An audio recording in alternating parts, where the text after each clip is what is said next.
So today we're going to take our previous lesson over writing the equation of a line, and we're going to extend it a little bit more. And we're going to start with the equation, or start with a given line, and we want to write the equation of a line that is either parallel or perpendicular to that line. So we're going to take what we already know and push it just a little bit further. So let's just do a quick review. Remember that if you are given the equation of a line, you can find the slope from that equation. And then we also know that slopes that are parallel are equal and perpendicular slopes are opposite, positive or negative, and then reciprocals. I'll just kind of draw this to kind of show you're flipping it over. So let's just remember what we talked about the other day. So the slope, remember the equation is y equals mx plus b, and the slope is m, not mx. I know we always say mx, we always say y equals mx, but actually the slope is just the constant that's in front of the x variable. Okay, so a lot of students will do this. I'll say, what's the slope? And they'll say 4x. 4x is not the slope. M is 4, so the slope is 4. Or 4 over 1 if you needed to graph out your rise over run. So if I wanted the equation of a line, or I wanted the slope of a line that's parallel to this original line, my new slope would be 4 because I would want it to be parallel. If I wanted it to be perpendicular, then I would go back to my original slope and I would say opposite. So it is positive, it needs to be negative, and then reciprocal. Remember, this is technically 4 over 1, so the reciprocal of 4 over 1 is 1 over 4. So the slope of a line that's perpendicular to this original line has a slope of negative 1 over 4. Let's look at this one. Again, your m is in front of your x. It's the constant in front of your x.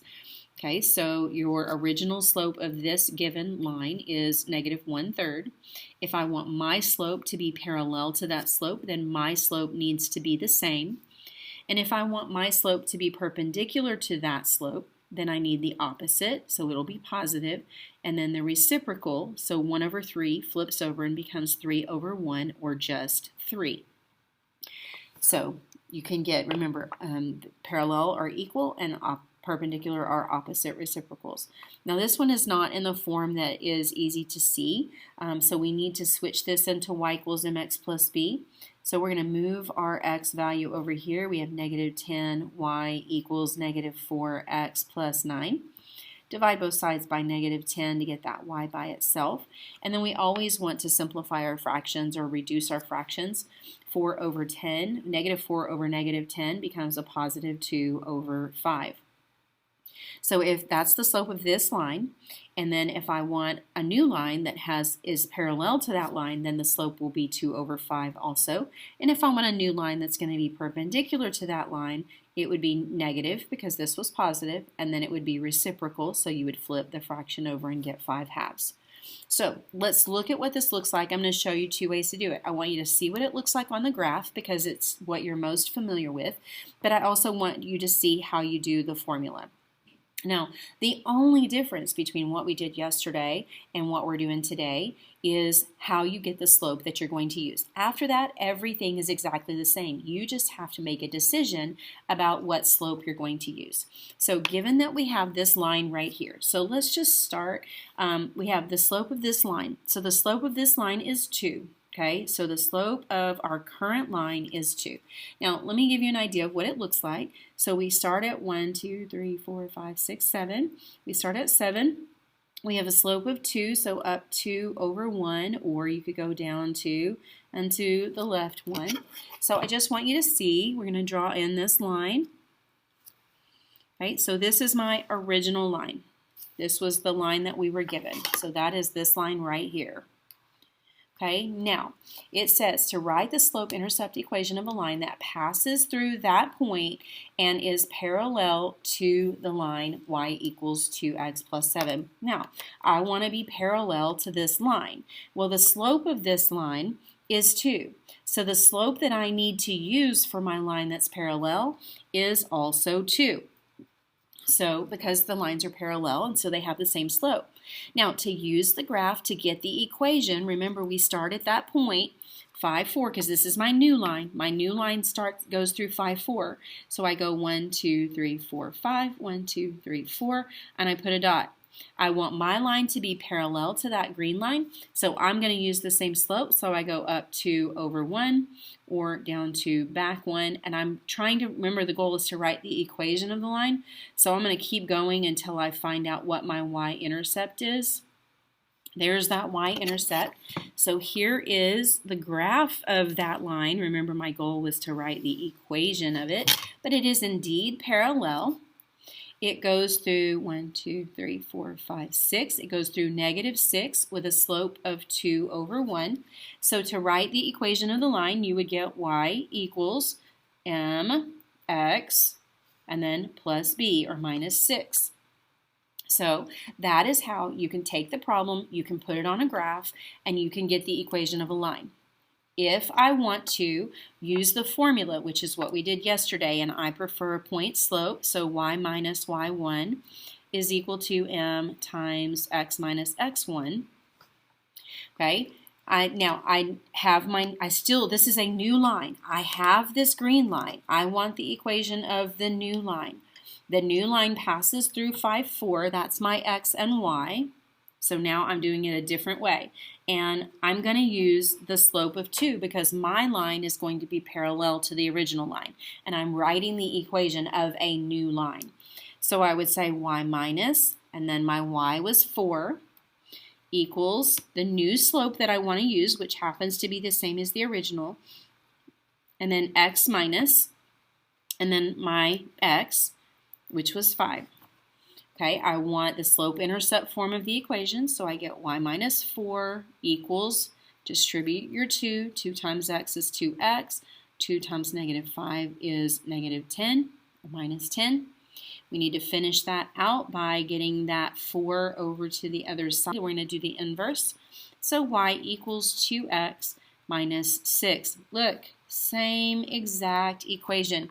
This is done with the graph. This is done with the formula.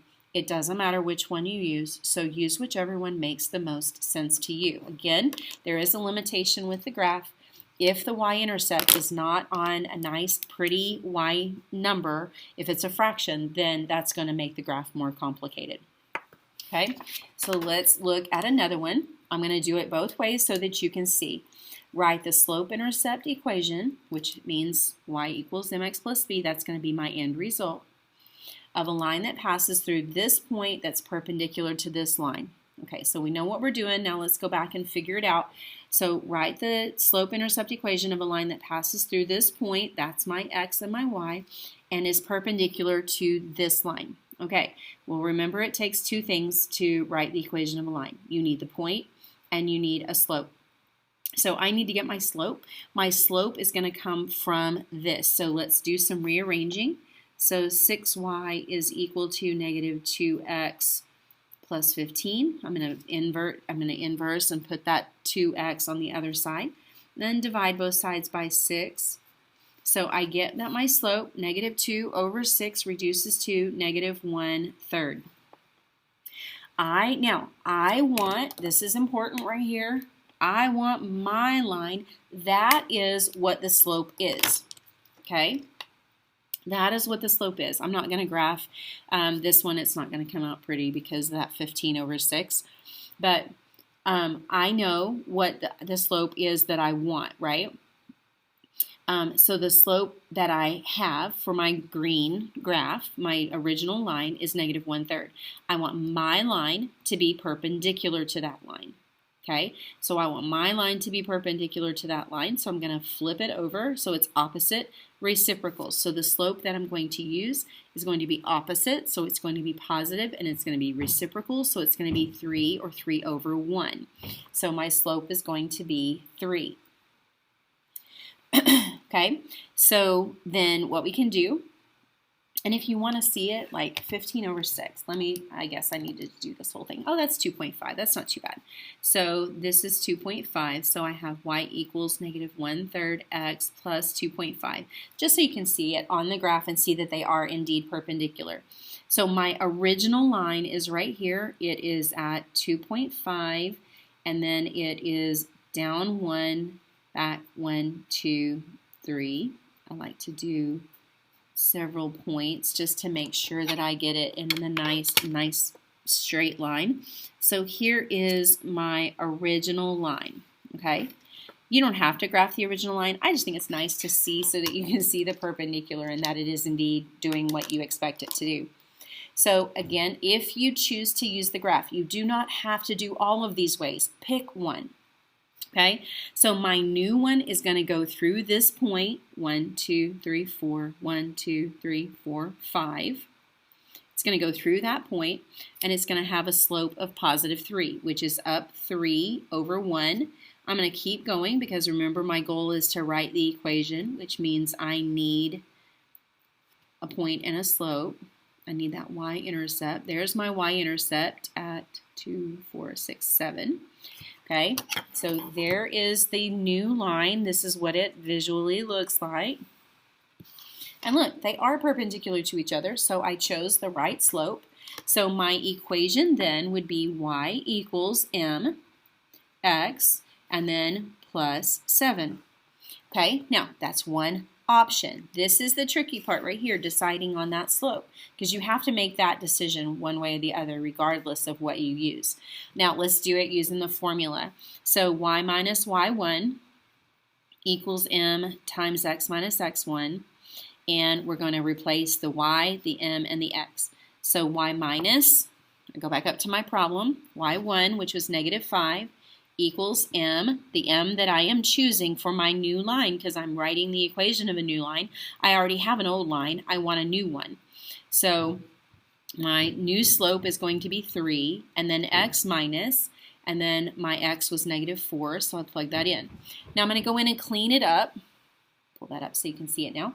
I need to clean that up and get rid of all those double negatives. I don't want those, so that's plus a positive, and that's plus a positive. So now I have y plus 5 is equal to, let's go ahead and distribute this. 3 times x is 3x, and 3 times 4 is 12, so plus 12.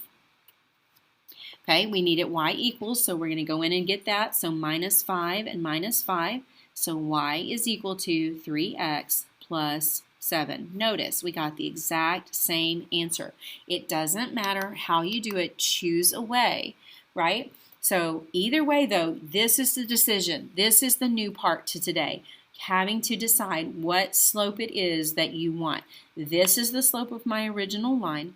This is the slope that I want to use because I wanted my line to be perpendicular.